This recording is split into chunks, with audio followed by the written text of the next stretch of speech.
E nos Estados Unidos, sobretudo na mídia impressa, como você tem uma mídia regional e local com um certo peso, com uma certa importância, os veículos os jornais de referência nacional, eles têm sempre o contrapeso da mídia local e regional, o que não ocorre no Brasil. Então, vale para as revistas também. Então, a questão da credibilidade no Brasil, ela vai para quinto plano, porque você, na verdade, não tem um contraponto para a grande mídia de referência nacional.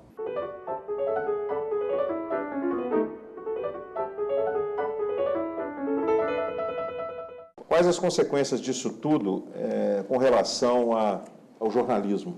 É uma simplificação essa pergunta, porque você não pode atribuir um fator específico, né? Mas quer dizer, esse conjunto de alterações que estão ocorrendo, esse conjunto que está ocorrendo, né, na área de mídia, certamente provoca alguma consequência no jornalismo. Eu queria falar brevemente aqui sobre duas dessas consequências, que me parecem mais importantes.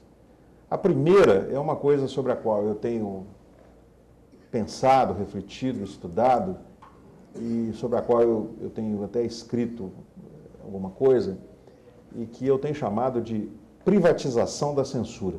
Quando a gente fala de censura, né, o agente censor implícito é o Estado.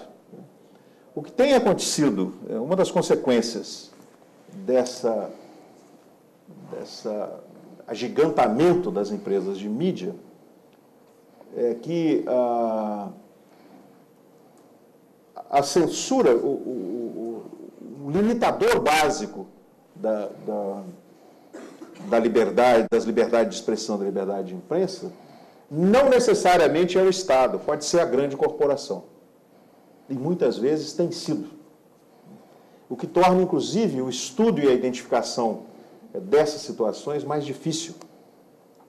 Até porque isso atinge o cerne da defesa que essas grandes empresas fazem da sua própria liberdade de empresa, como liberdade de expressão e como liberdade de imprensa. Uma outra consequência que me parece importante de mencionar é a questão que esses grandes conglomerados, enfim, reforçam o caráter comercial da grande mídia e ela passa, mais do que nunca, a ter que oferecer aos seus grandes anunciantes, aos seus anunciantes, faixas do mercado. Então, ela precisa cada vez mais de manter as suas audiências, os seus espectadores, os seus leitores. E, por isso, ela nivela por baixo a sua produção jornalística usando para a produção jornalística os mesmos critérios da produção para o entretenimento. Eu queria mostrar para vocês essa capa do The Economist, que é uma revista que vocês conhecem, de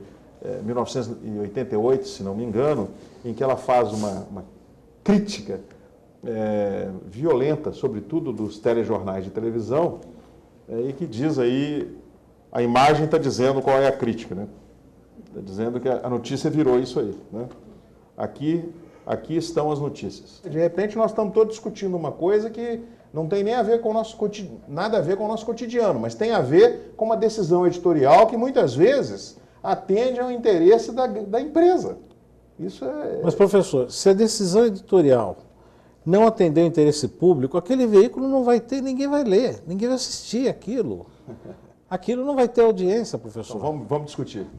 Esse é um aspecto. O outro, não existe só um veículo, existe uma diversidade de veículos. E nesse entrechoque, a agenda particular, vamos dizer assim, vai perder importância. Porque se todos forem defender cada um a sua, vamos dizer, a sua particularidade, vai ficar isso claro.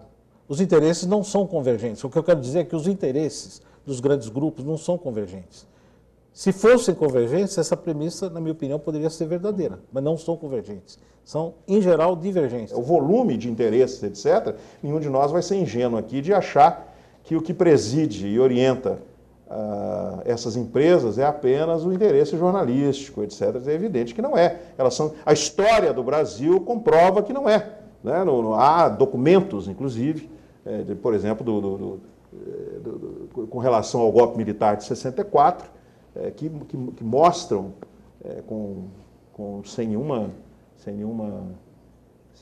forma de equívoco, né, o envolvimento no planejamento tal de grupos de mídia, de interesses de mídia, que depois foram beneficiados, etc. Não é porque há um engolfamento de compras de grandes grupos que eles vão maldosamente fazer uma malversação dos produtos que entregam para a audiência, sob risco de perder essa audiência. Se o canal Fox não der determinadas notícias, que sejam o próprio canal Fox, se não der determinadas notícias que sejam prejudiciais ao Bush, eles vão perder a audiência. As interferências que existem hoje no campo das revistas nos Estados Unidos, elas ocorrem exatamente nessa área de entretenimento.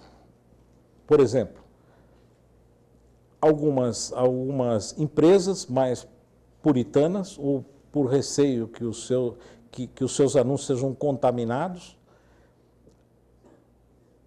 começaram a exigir de algumas revistas que passassem a pauta editorial. A pauta vocês sabem, é a receita do número, as matérias que vão sair. Porque não queriam que os seus anúncios ficassem perto de espaços em matéria de sexo, por exemplo. Então, esse tipo de interferência existe. Com relação a anunciantes, no Brasil, eu digo para os senhores, estou há 34 anos na linha de frente da imprensa. Eu digo para os senhores, a taxa de independência da imprensa, de qualquer veículo, depende do número de anunciantes que ele tenha, e não o contrário. É por isso que a taxa de independência editorial mais notável ocorre no eixo Rio-São Paulo, porque aqui a mídia, publicidade, está mais desenvolvida. Nos outros estados, a dependência à propaganda governamental é fortíssima, e isso sem contar que os grandes grupos de mídia em alguns estados, na maioria dos estados, está na mão de políticos, de senadores, etc. Aí é a televisão, é o jornal e é a rádio.